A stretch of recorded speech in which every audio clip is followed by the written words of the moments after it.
बहुत समय पहले की बात है। गंगा के किनारे बसा एक सुंदर सा गांव था, शिवपुर। उस गांव में रहता था एक सीधा सादा मासूम बालक, केशव। केशव का सबसे प्यारा साथी था उसकी बांसुरी। वो बांसुरी उसके दादाजी की दी हुई थी। जब भी वो उसे बजाता, मानो हवा रुक जाती, पक्षी चुप हो जाते और दिल को गहरा सुकून मिलता। एक दिन दोपहर को केशव पशुओं को लेकर नदी किनारे गया। थककर वह एक पेड़ के नीचे बैठा और बांसुरी बजाने लगा। धीरे धीरे उसकी आंखें भारी हो गईं और वह वहीं झपकी ले गया। तभी एक बंदर वहां आया। उसने चुपके से बांसुरी उठाई और पेड़ पर बैठकर खेलने लगा। थोड़ी देर बाद केशव की नींद खुली तो वो घबरा गया। उसकी बांसुरी गायब थी। वो इधर उधर भागा, ढूंढा, पर कहीं नहीं मिली। केशव रोता हुआ गांव पहुंचा। गांव वालों ने सुना तो सब चिंतित हो गए, क्योंकि वो भी उस बांसुरी की धुन से जुड़े हुए थे।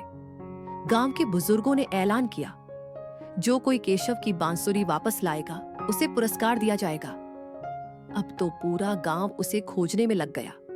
अगले दिन एक युवक को गांव के पुराने बलुआ घाट पर पानी में कुछ चमकता हुआ दिखा। उसने चिल्लाकर कहा, वो देखो बांसुरी। लोग दौड़े और देखा, पानी में वाकई बांसुरी जैसी कुछ झलक रही थी।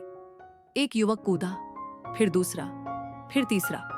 सबने कीचड़ में लथपथ होकर बांसुरी को पकड़ने की कोशिश की, लेकिन जैसे ही हाथ बढ़ाते वह गायब हो जाती। हर बार और बाहर आओ तो वो झलक फिर से दिखती। अब तो होड़ मच गई, यहां तक कि राजा तक को खबर मिली।